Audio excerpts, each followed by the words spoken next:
Le saviez-tu? C'est génial!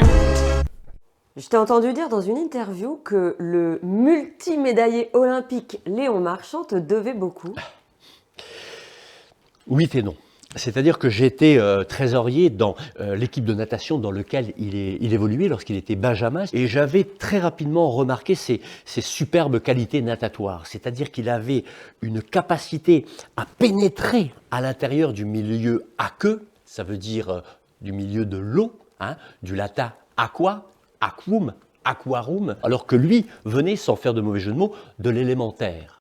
Le problème, c'est que au bout de 10 mètres, 15 mètres, peut-être même des fois 20 mètres, eh bien, il prenait l'eau. Et on était obligé de le secourir, d'envoyer des bouées pour l'aider à sortir de l'eau pour lui sauver la vie. Sinon, il se noyait. Contradiction.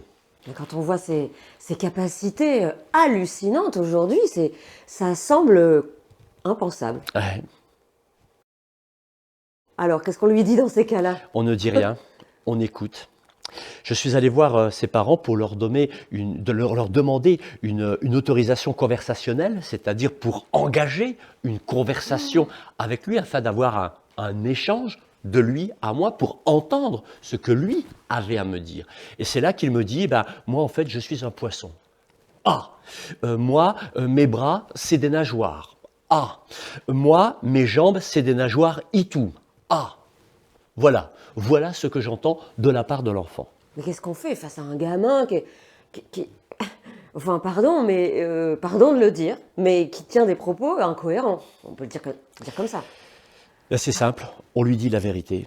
On le regarde dans les yeux et on lui dit, écoute, non, tu n'es pas un poisson, tu n'es pas une tanche, tu n'es pas une limande, tu n'es pas un saumon, tu n'es pas une truite, tu n'es pas une carpe, tu n'es pas un brochet, tu n'es pas une brème, tu n'es pas une sardine, tu n'es même pas un bulot, tu n'es pas une huître, tu n'es pas un requin, tu n'es pas un dauphin, tu n'es pas un barracuda, tu n'es pas une raie, tu n'es pas une limande. Voilà ce qu'on lui dit.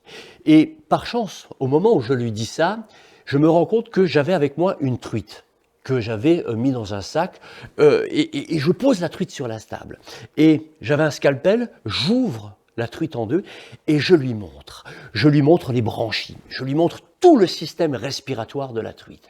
Et je lui ai dit, tu vois, ça c'est le système respiratoire de la truite que toi tu n'as pas. Et qu'est-ce qu'il te dit? C'est là qu'il m'a surpris. Et ça montre tout le génie, combien il est vraiment un cran au-dessus des autres.